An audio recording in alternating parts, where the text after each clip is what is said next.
Hello दोस्तों, जय भीम। दोस्तों, आप लोगों को हरे YouTube चैनल पर स्वागत है। दोस्तों, हम बाबा साहब के बारे में बताने जा रहा हूं, जिसमें बाबा साहब डॉक्टर भीमराव अंबेडकर जी के भारतीय संविधान का गठन कब हुआ था। तो दोस्तों, हम आप लोगों को हाथ जोड़ के विनती है कि आप लोग भी 080 भीम मीडिया MP चैनल को सब्सक्राइब जरूर करिए और बेल आइकन बटन को और चैनल रेडी कर दीजिए ताकि वीडियो आपको जल्दी से मिल जाएंगी। अगर दोस्तों आप लोगों को ये वीडियो अच्छी लगी तो वीडियो को एक लाइक, कमेंट और शेयर जरूर करें, क्योंकि अपना समाज को आगे बढ़ाने में मदद करो। तो आइए दोस्तों, बाबा साहब की कुछ जानकारी बता रहा हूँ। डॉक्टर भीमराव अंबेडकर का संविधान के निर्माण का मुख्य उद्देश्य देश में जातिगत भेदभाव और छुआछूत को जड़ से खत्म करना था और एक छुआछूत मुक्त समाज का निर्माण कर समाज में क्रांति लाना था। साथ ही सभी को समानता का अधिकार दिलाना था। भीमराव अंबेडकर जी को 29 अगस्त 1947 को संविधान के मसौदा समिति के अध्यक्ष के रूप में नियुक्त किया गया। अंबेडकर जी ने समाज के सभी वर्गों के बीच एक वास्तविक पुल के निर्माण पर जोर दिया। भीमराव अंबेडकर के मुताबिक अगर देश के अलग अलग वर्गों के अंतर को कम नहीं किया गया तो देश की एकता बनाए रखना मुश्किल होगा।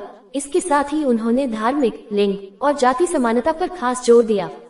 भीमराव अंबेडकर साहब शिक्षा, सरकारी नौकरियों और सिविल सेवाओं में अनुसूचित जातियों और अनुसूचित जनजातियों के सदस्यों के लिए आरक्षण शुरू करने के लिए विधानसभा का समर्थन हासिल करने में भी सफल रहे।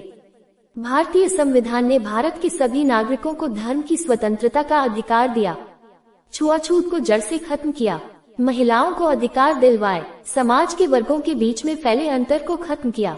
भीमराव अंबेडकर जी ने समता, समानता, बंधुता एवं मानवता आधारित भारतीय संविधान को करीब 2 साल, 11 महीने और 7 दिन की कड़ी मेहनत से 26 नवंबर 1949 को तैयार कर तत्कालीन राष्ट्रपति डॉक्टर राजेंद्र प्रसाद को सौंपकर देश के सभी नागरिकों को राष्ट्रीय एकता, अखंडता और व्यक्ति की गरिमा की जीवन पद्धति से भारतीय संस्कृति को अभिभूत किया। संविधान के निर्माण में अपनी भूमिका के अलावा उन्होंने भारत के वित्त आयोग की स्थापना में भी मदद की।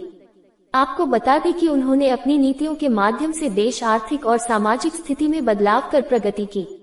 इसके साथ ही उन्होंने स्थिर अर्थव्यवस्था के साथ मुक्त अर्थव्यवस्था पर भी जोर दिया। वे निरंतर महिलाओं की स्थिति में भी सुधार करने के लिए प्रयासरत रहे। भीमराव अंबेडकर जी ने साल 1951 में महिला सशक्तिकरण का हिंदू संहिता विधेयक पारित करवाने की भी कोशिश की और इसके पारित नहीं होने पर उन्होंने स्वतंत्र भारत के प्रथम कानून मंत्री के पद से इस्तीफा दे दिया। इसके बाद भीमराव अंबेडकर जी ने लोकसभा में सीट के लिए चुनाव भी लड़ा, लेकिन वे इस चुनाव में हार गए। बाद में उन्हें राज्यसभा में नियुक्त किया गया, जिसके बाद उनकी मृत्यु तक वे इसके सदस्य रहे थे। साल 1955 में उन्होंने अपना ग्रंथ भाषाई राज्यों पर विचार प्रकाशित कर आंध्र प्रदेश, मध्य प्रदेश, बिहार, उत्तर प्रदेश और महाराष्ट्र को छोटे छोटे और प्रबंधन योग्य राज्यों में पुनर्गठित करने का प्रस्ताव दिया था, जो उसके 45 सालों बाद कुछ प्रदेशों में साकार हुआ।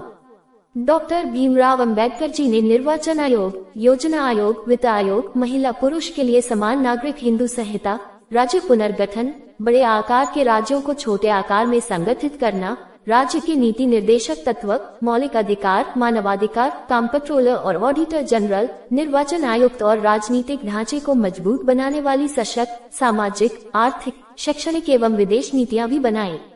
यही नहीं, डॉक्टर भीमराव अंबेडकर BR अम्बेडकर अपने जीवन में लगातार कोशिश करते रहे और उन्हें अपने कठिन संघर्ष और प्रयासों के माध्यम से प्रजातंत्र को मजबूती देने राज्य के तीनों अंगों न्यायपालिका, कार्यपालिका एवं विधायिका को स्वतंत्र और अलग अलग किया। साथ ही समान नागरिक अधिकार के अनुरूप एक व्यक्ति, एक मत और एक मूल्य के तत्व को प्रस्थापित किया।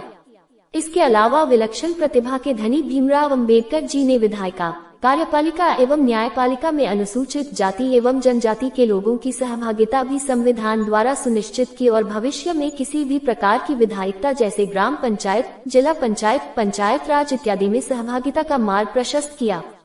सहकारी और सामूहिक खेती के साथ साथ उपलब्ध जमीन का राष्ट्रीयकरण कर भूमि पर राज्य का स्वामित्व स्थापित करने और सार्वजनिक प्राथमिक उद्यमों और बैंकिंग, बीमा आदि उपक्रमों को राज्य नियंत्रण में रखने की पुरजोर सिफारिश की और किसानों की छोटी जोतों पर निर्भर बेरोजगार श्रमिकों को रोजगार के ज्यादा से ज्यादा अवसर प्रदान करने के लिए उन्होंने औद्योगिकरण के लिए भी काफी काम किया था।